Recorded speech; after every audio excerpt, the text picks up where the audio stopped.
하게 될 줄 믿습니다. 오늘 여러분 교재를 보시면 우리 성령 하나님에 대한 얘기를 우리가 계속 살펴보고 있는데, 특별히 그 성령 하나님께서 우리에게 은혜를 주실 때에 그 은혜를 주시는 성령 하나님이 우리에게 초점을 두고 계신 부분들, 하나님께서 우리에게 은혜를 주시기 위해서 우리와 함께 하시는데, 그러나 우리가 그 은혜를 호락호락 받을 만한 그런 존재들이 아니라는 겁니다. 마치 그릇에 물을 붓기 위해 그릇을 들었더니 그릇이 더러워져 있더라는 겁니다. 그래서 그 그릇을 쓰기 위해, 깨끗한 것 무언가를 담기 위해서는 그 그릇을 깨끗하게 만들어야 되는데, 오늘 우리가 그런 상태라는 거죠. 하나님이 지은 세상에 하나님의 지음을 받았는데 그 하나님이 안 느껴질 만큼 우리가 더러워져 있더라는 겁니다. 하나님이 분명히 지으신 세상, 하나님의 존재로 인류 역사 가운데 전무후무한 유일한 존재로 지으셨어요. 이런 존재가 이전에도 없었고 앞으로도 없어요. 그러니 감히 누가 나보고 못생겼다 잘생겼다 이런 말 하면 안 돼요. 나도 누굴 보면서 저 사람 나보다 못났다 이런 말 하면 안 됩니다. 누구하고 비교하겠습니까? 이렇게 생긴 나가 이게 유일한데 누구하고? 세월의 풍토에 따라 옛날에는요, 삼국시대인가 그때는 얼굴 큰 사람이 잘생긴 사람이었대요. 잘 보였으니까. 또 여성들도 예전에는 이 조선시대인가요? 그때만 해도 이렇게 하체가 좀 튼튼하고 비만적인, 우리가 볼 때는 비만적인데 그런 사람들이 미인이었다니. 미인. 시대마다 자꾸 그런데 우리가 휘둘려서는 안 됩니다. 그러나 누구보다도 나 자신에 대한 가치, 하나님이 나를 하나님처럼 유일하게 만들어 놓으셨다는 거예요. 유일하게. 그리고 그 하나님이 지금 나와 함께 하시는데, 안타깝게도 우리가 타락한 이 본성이 그 하나님을 잘 기억하지 못하고 인정하지 못하고 하나님을 잘 찬양하거나 예배하지 않더라는 겁니다. 그래서 성령 하나님이 우리에게 그 은혜를 주셔야 되는데, 그 은혜를 주시기 위해 첫 번째 우리를 좀 시들게 만드신다는 거예요. 육적인 것들이 쇠퇴하게 만드신다는 거예요. 결국 내 인간적인 힘이 좀 빠지게 만드신다는 거예요. 왜냐하면 하나님의 은혜를, 하나님이 우리에게 이렇게 은혜를 주시려고, 그래서 하나님 은혜가 이제 시간이 되면 잘 이렇게 오고 있는데 중간에 우리가 다른 걸 붙잡아 버린다는 거예요. 인간적인 계획인지 방법인 줄 모르고 이거를 붙잡아 버리니 결국 그 하나님의 은혜를 붙잡을 만한 손이 다른 걸 붙들고, 그게 은혜인 줄 착각하고 거기에 시간을, 거기에 물질을, 거기에 삶을 쏟아 부어 버리더란 말입니다. 그러다 보니 삶이 엉뚱한 길을, 방황의 길을, 어려움의 길을 걸어갈 수가 있더라는 거죠. 그러니 하나님의 관심은, 성령 하나님께서 우리에게 은혜를 베푸시기에 그 하나님의 관심은 우리 인간적인 힘을 자꾸 빼게 만드신다는 거예요. 그런데 그 인간적인 힘이, 죄송합니다, 제가 이 얘기를 우리가 지난 일주일 동안 했는데 다시 하는 이유는, 보니까 가족 중에 명절이라고 방문하신 분이 있고 해서 오늘 진도를 나가기 전에 하는 거니까 우리 성도님들도 양해해 주시고, 또 이것을 다시 한다 해서 제 마음에 그런 믿음은 있어요. 여러분이 새롭게 들으실 거라는 믿음은 있는데, 어쨌든 뭔 얘기하다가 이만큼, 네. 그 성령 하나님께서 우리에게 그 은혜를, 이거 아닌데 진도를 나가야 될 것 같습니다. 아무래도. 그래서 하나님이 은혜를 주시기 위해서는 우리 힘을 빼고 우리를 좀 더 시들게 만드시는데, 그런데 결국 그 시들어지는, 혹은 우리가 어떤 고난이나 어떤 그런 어려움, 그걸 성경은 광야라 그러는데, 그 광야의 시간을 보내는 이유는 뭐냐면, 또 자세히 들여다보면 우리 선택, 우리 결정으로 인한 어려움이었다는 겁니다. 근데 하나님은 그 어려움의 시기를 우리 힘이 빠지고 하나님을 찾을 수 있는 훈련의 기회로 삼아 주시더라는 거죠. 이게 바로 광야 훈련입니다. 그래서 오늘 제목은 우리 신명기 말씀부터 한번 읽을까요? 신명기 2장 14절부터 19절 우리 함께 갑니다. 가데스 바네아에서 떠나 세레 시내를 건너기까지 38년 동안이라. 이때에는 그 시대의 모든 군인들이 여호와께서 그들에게 맹세하신 대로 진영 중에서 다 멸망하였나니, 여호와께서 손으로 그들을 치사 진영 중에서 멸하신 고로 마침내는 다 멸망되었느니라. 모든 군인이 사망하여 백성 중에서 멸망한 후에 여호와께서 내게 말씀하여 이르시되, 내가 오늘 모압 변경 아르를 지나리니 암몬 족속에게 가까이 이르거든 그들을 괴롭히지 말고 그들과 다투지도 말라. 암몬 족속의 땅은 내가 내게 기업으로 주지 아니하리니 이는 내가 그것을 롯 자손에게 기업으로 주었음이라. 오늘 제목이 옛 사람을 죽여주시는 성령 하나님, 우리를 시들게 하시는 하나님, 또 우리에게 그 광야 훈련의 기회를 주시는 하나님, 또 우리로 하여금 이 옛 사람을, 우리의 옛 사람, 하나님을 섬기는 일에 장애가 되는 옛날의 사고, 옛날의 삶의 방식들, 그런 문화 오락들, 이런 것들을 죽여주시는 그 성령 하나님에 대한 말씀을 좀 살펴봅니다. 첫 번째는 광야 훈련을 통해 하나님께서는 이스라엘 백성들이 하나님의 말씀으로 사는 존재임을 깨닫게 하시길 원하셨습니다. 광야 훈련을 통해 하나님의 백성들은 하나님의 말씀으로 사는 존재임을 깨닫게 하시길 원하셨습니다. 그래서 하나님의 말씀으로 사는 존재임에도 불구하고 하나님의 말씀으로 살지 않는 이유는 자기 인간적 계획과 방법이 유효하다고 믿기 때문입니다. 자기 인간적 계획이 그리고 방법이 하나님께서 인도하시지 않는 중에 먼저 들려지고 깨달아져서 무언가를 결정하고 선택하게 만드는 것입니다. 육신적 안목과 정욕 그 자체가 혹은 세상의 자랑이나 마귀에게 미혹되어 하나님의 인도하심이 없는 것에도 삶을 내어주고 맡기고 따르더라는 것입니다. 이 같은 이유로 하나님께서는 자기 백성들을 광야로 인도하십니다. 그 경우를 보면 모세처럼 자기 인간적 방법과 계획에 의해 실패한 자들이 갈 수밖에 없었던 광야를 훈련의 기회로 삼으십니다. 훈련의 기회로. 이 모세가 자기 인간적 능력으로 하나님께서 자기를 통해 이스라엘 백성들을 구원할 것이라는 그 사명을 이루려고 했을 때 모세는 실패할 수밖에 없었죠. 그래서 모세는 실패하여 애굽의 군사를 죽이고 도망을 간 것이 바로 광야였는데, 하나님은 그 광야 기간을 모세가 낮아지고 겸손해지고 하나님이 아니면 새로운 길을 전혀 걸어가지 못할 그런 훈련의 기간으로 삼아 주셨다는 것입니다. 두 번째, 요셉처럼 형들의 시기와 미움이라는 상황 속에서 하나님의 계획과 인도하심에 따라 광야 같은 시간을 통해 훈련이 되게 하셨습니다.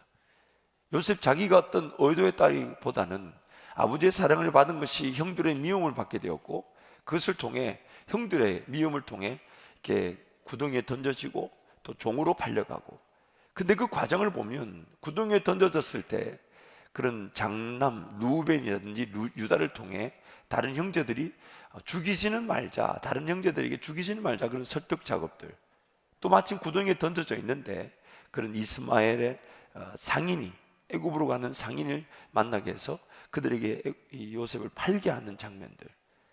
그러나 요셉은 또 그 팔려졌지만 그 보디발의 집에서 하나님이 그와 함께 하시니까 오히려 사랑받고 존중받게 하시고, 그러나 뜻하지 않은 그런 이 오해, 심지어 그런 어떤 그 보디발 주인의 아내의 유혹을 거절했다는 이유로 그런 억울한 누명을 덮어쓰고 또 감옥에 가게 되는, 그러나 하나님은 그 같은 시간들, 구덩이 던져지고 종살이하고 감옥에 가는 그 시간들을 광야 같은 훈련의 시간으로 삼으셔서 나중에 하나님이 때가 됐을 때 그를 하나님이 원하시는 그 역사의 자리에 세우시더라는 것입니다.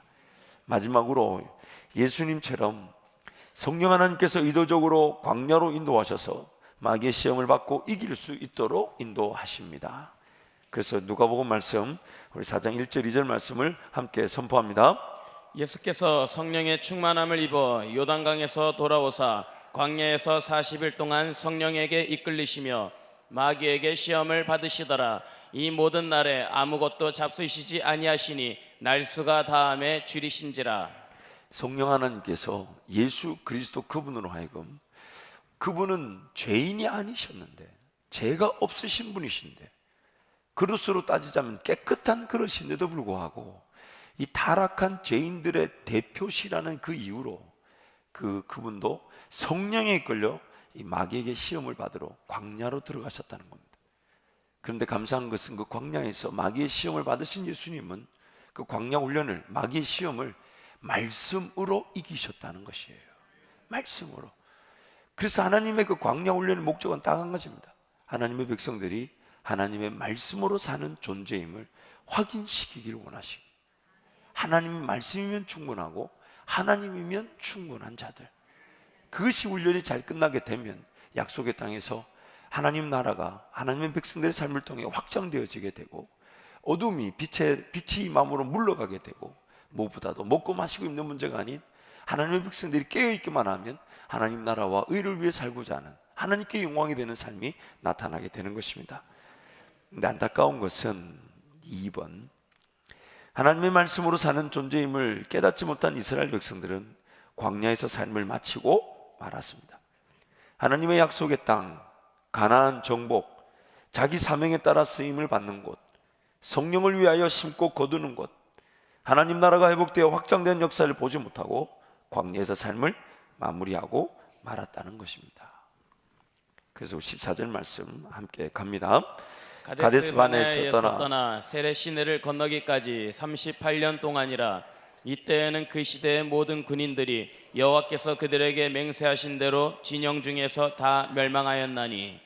그래서 이 14절 말씀을 토대로 내용을 좀 살펴보면, 가나안 땅 정탐과 불순종 후 광야 시간을 38년이라고 말씀합니다. 불순종의 세대가 가나안 땅을 보지 못할 것이기 때문에 걸린 시간이라는 겁니다. 가데스 바네아에서 정탐 후에 이제 그 땅을 차지해야 될 그 이스라엘 백성들이 하나님을 거절하고 믿기를 거절하고 불순종했을 때 갈 수 있는 건 광야밖에 없었어요. 그래서 오늘 우리가 읽었던 본문 말씀 보면 암몬 자손이 머무는 땅을 이스라엘 백성들에게 이렇게 얘기하십니다. 롯 자손에게 준 땅이니까 너희들은 그 땅을 차지하지 못한다. 또 세일산에 가면 에서 자손에게 준 자손 땅이기 때문에 너희는 그 땅을 차지하지 못한다. 계속 그렇게 하나님이 얘기하시면서 말씀하시는데, 하나님이 모든 사람들, 모든 인류를 통해, 그 사도행전에 이런 말씀 나옵니다. 거주의 한계를 결정해 두셨다. 모든 사람들을 하여금 그들이 살아갈 땅을 다 정해 두셨다는 거예요. 그래서 이스라엘 백성들이 약속으로 물려받은 땅, 가나안 땅, 그 땅을 들어가지 않으면 그들이 한 곳에 정착하며 머물 수 있는 땅은 존재하지 않았습니다. 오늘 우리도 마찬가지입니다. 하나님이 우리를 통해 영광을 받기로 작정하신, 그래서 그 길은 결국 내가 하나님의 영광을 위해 나의 사명이 성취되는 길이고, 나의 은사, 내 삶이 하나님 나라를 위해 쓰임받는 길이며, 또한 내가 살 곳, 내가 있어야 될 곳, 나의 교회, 이 모든 것들이 분명히 하나님의 나라를 위해 우리에게 주어지는, 거주의 한계가 정해지듯 주어지는 것인데, 그것을 우리가 깨어있지 못하여서 순종하지 못하게 되면 인생이 계속 방황할 수가 있다는 겁니다. 마치 뿌리를 내려야 할 공간인데 뿌리를 내리지 못하면 계속 뿌리를 뽑아들고 옮겨 다니는 일이 일어날 수가 있는 거죠. 그 토양에만 나라는 존재가 심겨질 수 있는 건데, 그걸 깨닫지 못해서 그 뿌리가 제대로 뿌리를 내리지 못하니 자꾸만 옮겨 다닐 수밖에 없는 광야 같은 인생을 살 수 있다는 겁니다. 그래서 여러분, 오늘 우리가 깨어이 기도해야 될 제목들은 어떤 공간적 개념만을 얘기하는 게 아닙니다. 여러분의 사명의 길, 여러분이 하나님께 영광을 올려드릴 그 일을 기도하며 깨닫지 못한다면 여러분이 하는 그런 일들이 계속 방황할 수가 있다는 겁니다. 정착이 안 되고 깊이 뿌리를 내리고 열매를 거두는, 마치 겨자씨만한 일을 할지라도 겨자씨 같은 것들이 뿌려진다 해도 나중에는 어마어마하게 나무가 되어 공중의 새가 깃들 만큼 큰 나무가 될 것인데, 그런데 그렇게 심겨지고 뿌리를 내릴 수 있는 그 일이 깨어있지 않으면 우리 가운데 나타나지 않을 수가 있다는 거예요. 놓칠 수가 있다는 겁니다. 광야 같은 인생길을 계속 살아갈 수가 있다는 거예요. 그래서 문제는 이제 이 자리에 앉은 우리 모두가 이미 알고 있는 대로 저나 여러분 모두 한밭제일교회가 마지막 교회입니다. 마지막 교회입니다. 여러분 자손들이 이 교회에서 주님 다시 오시는 그날까지 이 교회 부흥의 세대들로 자라게 될 것이고, 또 믿음의 기업들, 직분의 기업을 이어받고 세움을 받고 섬기는 자들로 세워지게 될 것입니다. 자꾸 뿌리 뽑아들고 옮겨 다니면 큰일 납니다. 열매를 보질 못해요. 제가 이게 보니까 제가 어쨌든 여러분 임종 예배를 드려야 될 분들이 많아요. 왜요? 불편하세요? 불편하시면 말씀하십시오. 다른 목사님들 섭외해 놓을 테니까. 어쨌든 담임 목사라서 거룩한 책, 여러분 천공 환송 예배는 제가 다 책임지고 해드릴 텐데 그런 뭐 농담이 아니고 실제로 그렇지 않습니까? 아니 원하시지 않으면 미리 신청서 써내세요. 저는 김종진 목사 천공 환송여행 원하지 않다면 제가 안 해드릴 테니까. 그건 무슨 얘기냐면 이제 정말 하나님 이 믿음의 기업이 정말 주님의 몸된 교회 깊이 뿌리 내려져서 저도 여기서 영양분을 공급받고 또 영양분을 흘려보내고 또 나의 역할, 몸의 모든 세포나 기관들이 자기만의 분명한 고유 역할이 있는 것이잖아요. 그 역할을 통해 하나님 교회 부흥에 제가 잘 쓰임받을 수 있도록 은혜를 베풀어 주옵소서. 그렇기 때문에 여러분 이어서 좀 더 얘기하자면 교회 안에 불편한 사람이 있거든 얼른 용서하고 화해해야 됩니다. 왜냐하면 주님 오시는 그날까지 그 사람 보고 살아야 돼요. 그 사람 보고 살아야 돼요. 불편해도 어떡하겠어. 그거 다른 교회 내가 갈 수도 없고 저 사람 가라 할 수도 없고 그렇지 않아요? 서로 용서하고 화해하고 하나 되는 거 말고는 다른 방법이 없습니다. 자, 우리 옆에 분 한번 그렇게 독려하겠습니다. 옆에 분 한번 독려하면서 이렇게 독려하시죠. 제가 잘못한 게 있거든 용서해 주시기 바랍니다.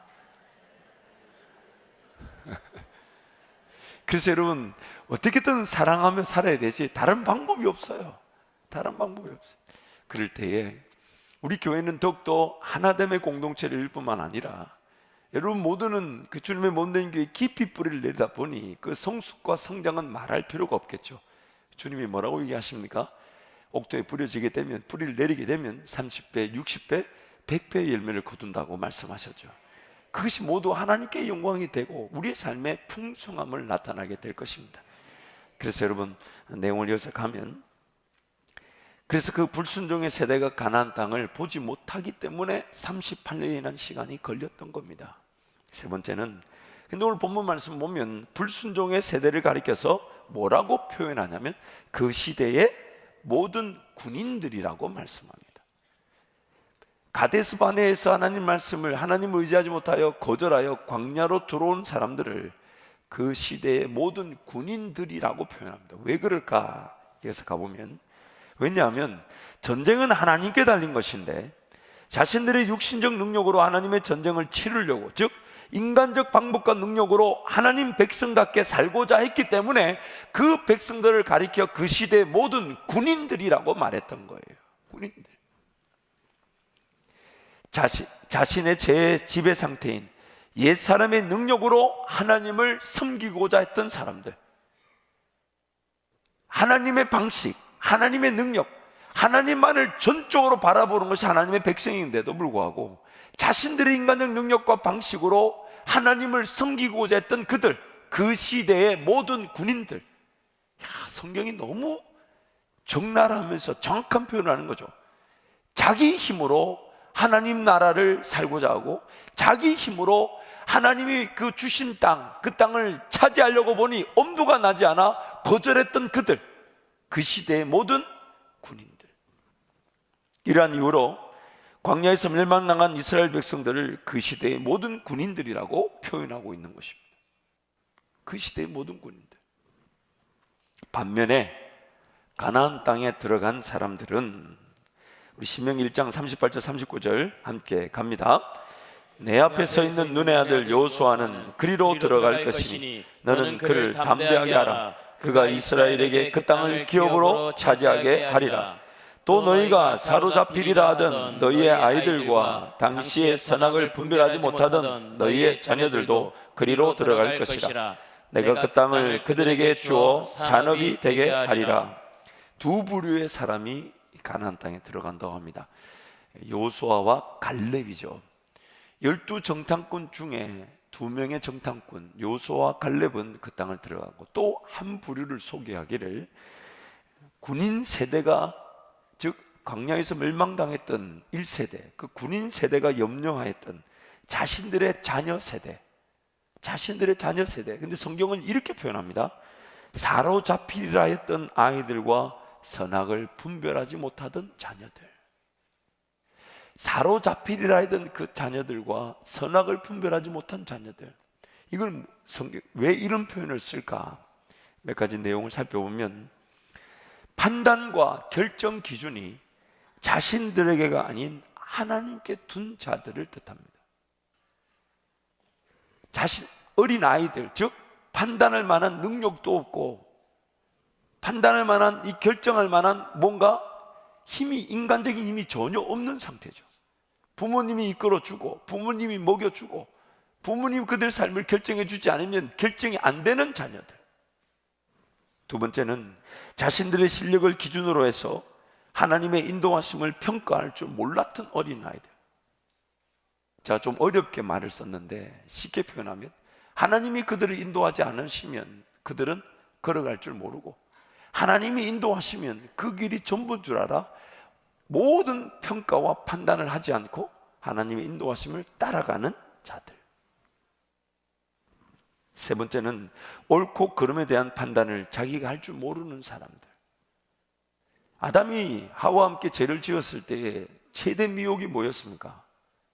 자신들이 하나님 말씀을 왜곡할 뿐만 아니라 자신들이 그 일을 옳고 그름을 따져서 결정했다는 겁니다. 선악을 알게 하는 나무.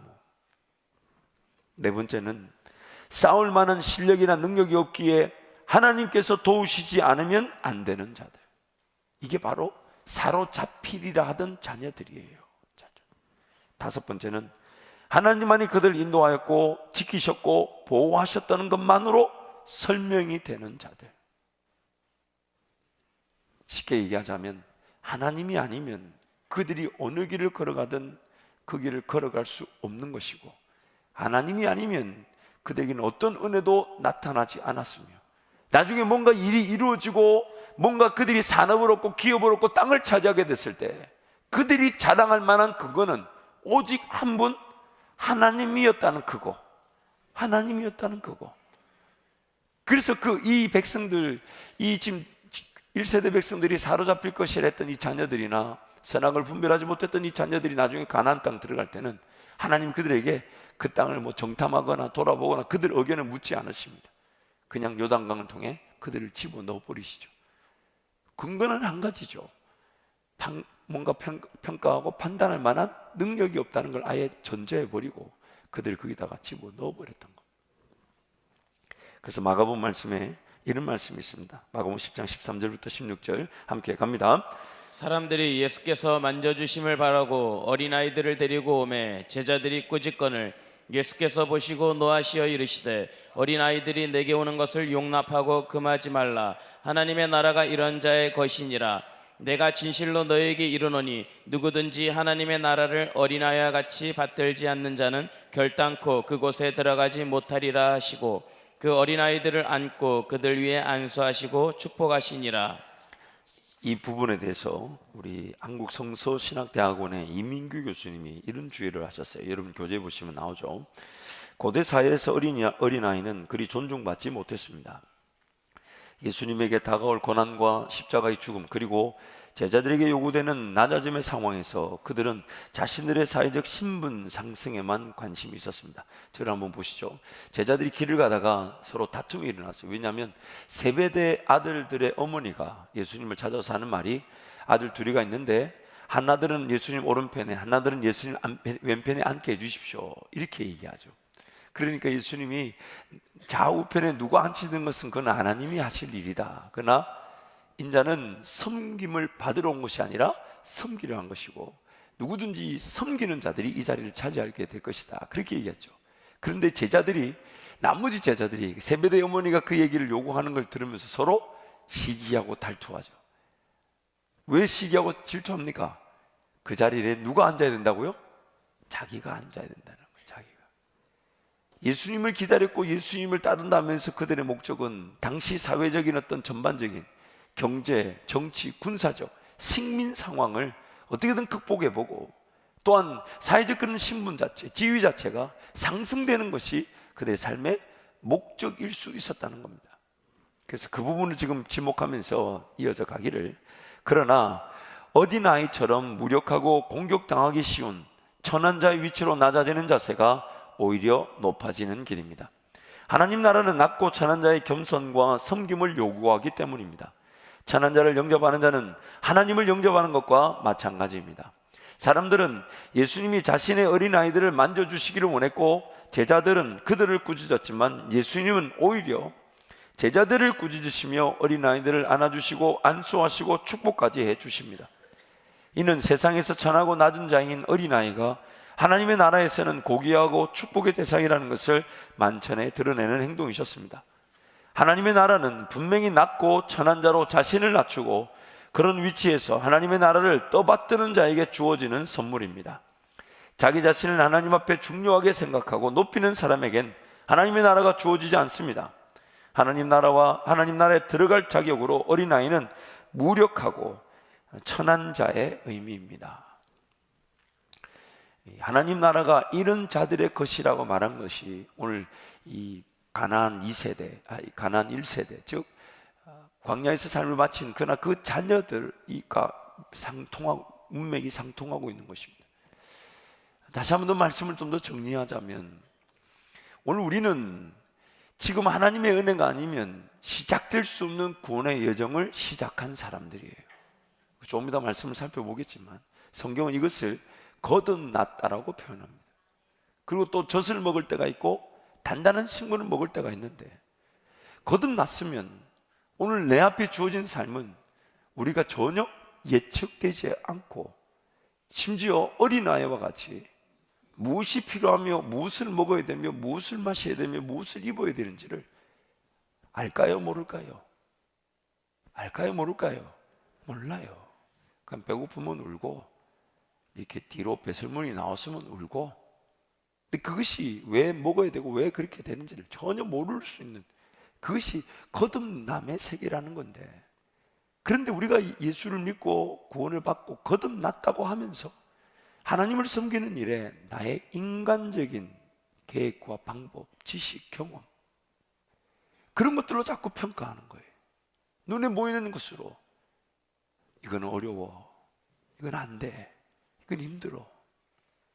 뭔가 하나님이 하시겠다 하시면서 우리를 이끌어 가시는데, 이스라엘 백성들처럼 우리가 그 이끌어 가시는 길을 거절할 수가 있다는 겁니다. 불순종할 수가 있다는 겁니다.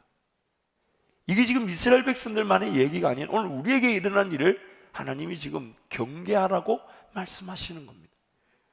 오늘 내 삶이 어린아이와 같이 처음부터 끝까지 모든 계획이든 과정이든 진행이든 결론까지 하나님만이 하십니다라는 마음으로 하나님께 묻고 하나님을 기다리고 하나님을 인내해야 되는데, 우리가 그러려고 하지 않더라는 겁니다.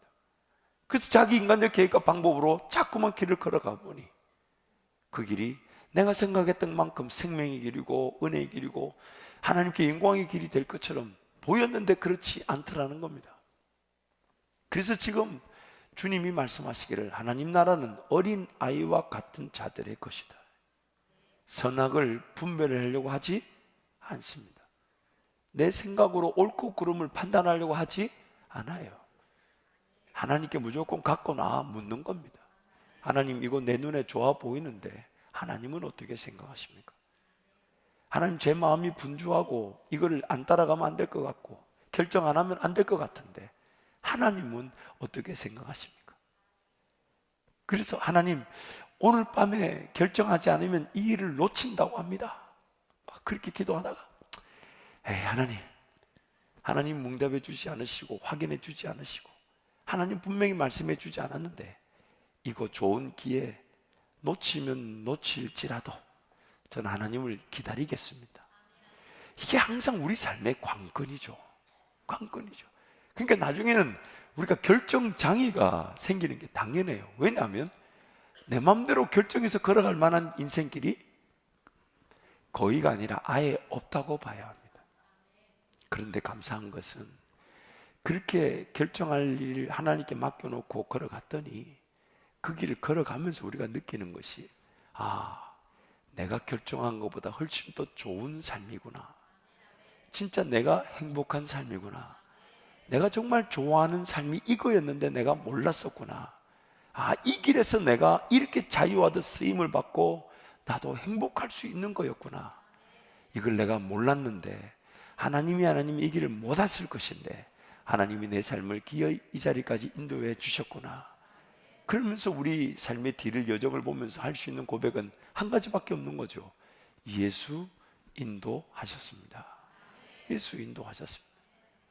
우리가 어제도 저녁에 살펴봤지만은 우리를 하나님께서 그런 우여곡절, 마치 높은 바다에 배가 치솟았다가 떨어지듯이 비틀거리며 지치고 쓰러지고 넘어지는 그런 상황들이 있게 하셨다가, 그래서 기어이 그 사람들이 그 인생의 고통을 당해 하나님께 울부짖었더니 하나님이 그들로 하여금 그들이 바라는 항구에 이르게 하시더라는 겁니다. 그런데 그들이 뭘 바라는지를 모르면서 기도하고 있어요. 진짜 그 기도하는 게 이루어지면 내 인생에 도움이 되는 걸까 아닐까 모르면서 기도하고 있다는 거예요. 그래서 하나님이 고난과 고통이라는 걸 이용하셔서 그들을 들었다 놨다 하시면서 우리를 그 기어이 기도의 자리에 이르게 하시고, 기도했더니 그래서 보니까 그게 좋은 방법일 수 있겠고 그게 좋은 길일 수 있겠고 그게 내 인생에 나타난다면, 그렇게 깨달아져서 순종하고 인내하며 기도했더니 나중에 그 은혜를 경험하게 되는 것이죠. 그래서 그 은혜 자리에 서서 하는 말이 뭡니까? 이건 제가 계획한 일이 아니었습니다. 나도 몰랐던 일이었습니다. 근데 어느 날 기도하는 중에 하나님이 말씀하셔서 그 작게 순종한 일이 이렇게 큰 은혜로 우리 가운데 임하게 되었습니다. 이것은 전적으로 하나님이 하신 일입니다. 그 길을 우리가 지금 걸어가고 있는 것이에요. 그래서 내용을 살펴보시면 어린아이와 같은 자들의 것, 그것이 바로 하나님의 나라입니다. 어린아이들에게 주어지는 것, 그것이 바로 하나님의 나라인데, 그래서 내용을 보시면 자신에게서 나오는 모든 것들이 하나님 나라에 걸맞지 않다는 것을 항상 전제해야 합니다. 나에게 속한 것, 지식, 경험, 판단, 눈에 보이는 것, 생각, 계획, 방식, 방법, 경험, 이 모든 것들이 하나님 나라에 걸맞지 않다. 이걸 항상 전제하는 것, 그게 바로 어린아이라는 거예요. 두 번째, 눈에 옳아 보이고 좋아 보이는 것도 필경은 죽음에 이르게 하는 것이 있다고 성경은 말씀합니다. 세 번째, 예수 그리스도를 믿고 하나님의 자녀가 되었을 때를 중생 즉 거듭남이라고 말씀하는 것은 이전 것에 대한 죽음을 의미하는 것입니다. 이전 것에 대해서는 끝났다, 이전 것은 지나갔다, 죽었다라는 걸 의미하는 것입니다. 네 번째, 하나님을 알아가고 그분을 경험하며, 하나님을 알아가고 그분을 경험하며 그분의 말씀으로만 사는 삶의 시작이 구원의 시작인 것입니다. 하나님을 알아가고 그분을 경험하며 그분의 말씀으로만 사는 삶의 시작이 구원의 시작인 것입니다.